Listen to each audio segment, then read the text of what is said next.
Welcome to my channel মায়ের রন্ধনশালা এবং blogger চ্যানেলে আপনাদের সবাইকে স্বাগত। তো বন্ধুরা, আমি আজকে আবারও একটা রেসিপি নিয়ে এখানে চলে এলাম। আজকে আমি বানাবো একদম অনুষ্ঠান বাড়ির মতো নিরামিষ বাঁধাকপির তরকারি। তো তার জন্য আমি একটা বড় সাইজের বাঁধাকপিকে একদম জিরে জিরে করে যতটা সম্ভব হয়েছে সেইভাবে আমি একদম পাতলা পাতলা করে বাঁধাকপিটাকে কেটে ধুয়ে পরিষ্কার করে নিয়েছি। এরপর নিয়েছি আমি বাটিতে মটরশুঁটি। তো মটরশুঁটিটা আপনারা আপনাদের মতো কম বেশি করে নিয়ে নেবেন, যে যতটা পছন্দ করবেন। আর এখানে দেখুন, আমার প্রয়োজন মতো আমি এখানে 3টে বড় সাইজের আলুকে এইভাবে টুকরো করে কেটে নিয়েছি। আর এখানে আমি একটা বড় সাইজের টমেটোকে রাফলি যেরকম খুশি সেরকমভাবে আমি টমেটোটাকে কেটে নিয়েছি। আর এখানে দেখুন কয়েকটা কাঁচা লঙ্কা নিয়েছি। আর এখানে আমি 1 ইঞ্চির মতো আদাকে এইভাবে টুকরো করে নিয়েছি। তো চলুন পরের স্টেপটা আমি কি করব সেটা শেয়ার করা যাক। তো বন্ধুরা, এখানে আমি প্রথমে কিছু মশলা বানিয়ে নেব। তো তার জন্য দেখুন একটা আমি মিক্সিং জারের মধ্যে 1 চামচ পরিমাণ গোটা জিরে নিয়েছি। তো এই গোটা জিরেটাকে আমি শুকনো খোলায় ড্রাই রোস্ট করে নিয়েছি। এরপর এই গোটা জিরেটাকে আমি মিক্সিতে গুঁড়িয়ে নেব। তো দেখুন, এখানে আমি জিরেটাকে গুঁড়িয়ে নিয়েছি। এরপর আমি বাকি আরও কিছু মশলা বানিয়ে নেব। তো দেখুন, ওই মিক্সিং জারের মধ্যেই আমি কেটে রাখা টমেটোটা নিয়েছি। এরপর আমি এখানে নিয়ে নেব কেটে রাখা আদাগুলোকে, আর নিয়ে নেব কাঁচা লঙ্কাগুলোকে। তো আমি এখানে 4টে কাঁচা লঙ্কা নিয়েছি, আপনারা আপনাদের ঝাল অনুযায়ী কাঁচা লঙ্কাটা নিয়ে নেবেন। তো এরপর এটাকে আমি একটু জল দিয়ে একটা স্মুথ পেস্ট বানিয়ে নেব। তো দেখুন, এখানে আমি টমেটো, কাঁচা লঙ্কা আর আদার পেস্টটা বানিয়ে নিয়েছি। তো এরপর আমি সরাসরি রান্নাতে চলে যাব। তো বন্ধুরা, এখানে আমি বাঁধাকপির তরকারিটা বানানোর জন্য আমি উনুনের মধ্যে কড়াই বসিয়ে দিয়েছি। আর কড়াইয়ের মধ্যে সর্ষের তেল দিয়ে দিয়েছি। তো তেলটা এখানে গরম হয়ে গেছে। এরপর আমি এখানে কেটে রাখা আলুগুলোকে দিয়ে দিচ্ছি।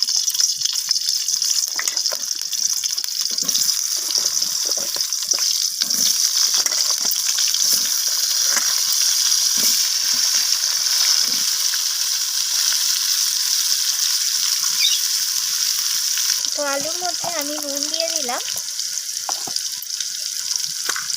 আর এখানে দিয়ে দেব সামান্য পরিমাণ হলুদ গুঁড়ো। তো লবণ আর হলুদটা আমি আলুর মধ্যে মিশিয়ে নিয়ে আলুটাকে লালচে করে ভেজে নিচ্ছি। তো আলুগুলো এখানে ভাজা হয়ে গেছে। আলুগুলোকে আমি তেল থেকে তুলে নিচ্ছি।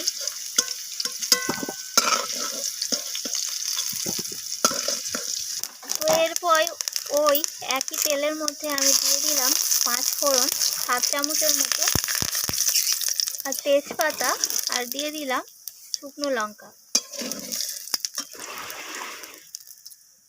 এরপর আমি এর মধ্যে দিয়ে দেব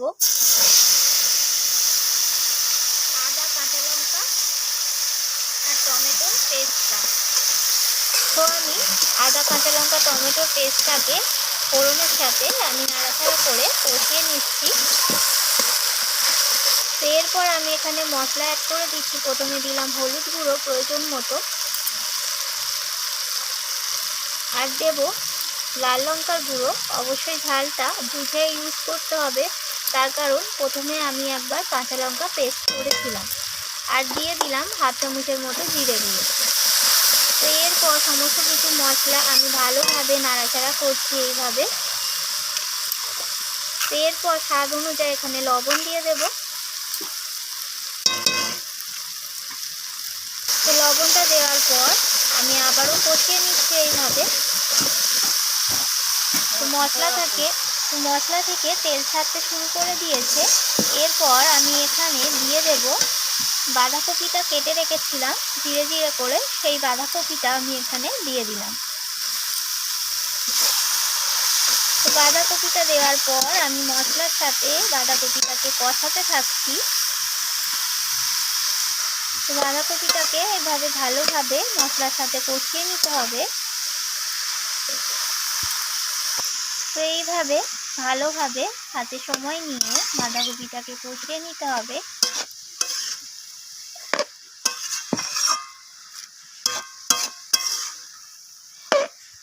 তো দেখুন এখানে বাঁধাকপিটা কষাতে বাঁধাকপিটা মজে গিয়ে অনেকটাই কমে এসেছে আর বাঁধাকপি থেকে জল ছাড়তে শুরু করে দিয়েছে। তো এরপর আমি এখানে দিয়ে দিলাম ভেজে রাখা আলুগুলোকে। তো আলুগুলোকে দিয়ে আমি বাঁধাকপির সাথে এইভাবে আবারও কষিয়ে নিচ্ছি।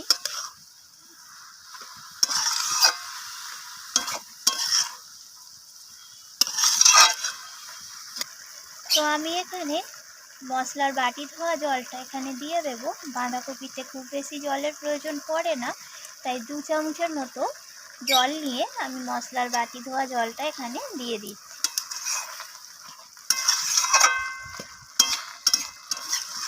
তো আমি ঢাকাটা সরিয়ে নেব। আমি ঢাকা দিয়ে দিয়েছিলাম। তো আমি আবারও একবার নাড়িয়ে চাড়িয়ে দিচ্ছি খুন্তি দিয়ে।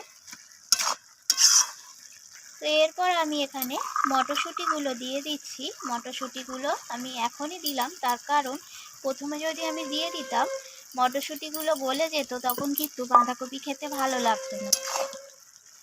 তো মটরশুঁটিটা দিয়ে আমি আবারও নাড়াচাড়া করে মিশিয়ে দিচ্ছি বাঁধাকপির সাথে।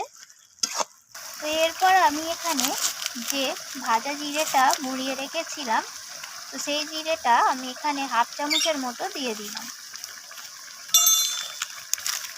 তো আমি জিরে গুঁড়োটা দিয়ে আমি আবারও নাড়াচাড়া করে নিচ্ছি।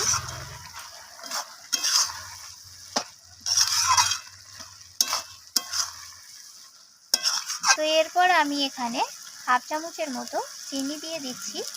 তো নিরামিষ বাঁধাকপিতে একটু মিষ্টি মিষ্টি হলে খেতে ভালো লাগে, তো তার জন্য আমি চিনিটা দিলাম এখানে 1/2 চামচের মতো।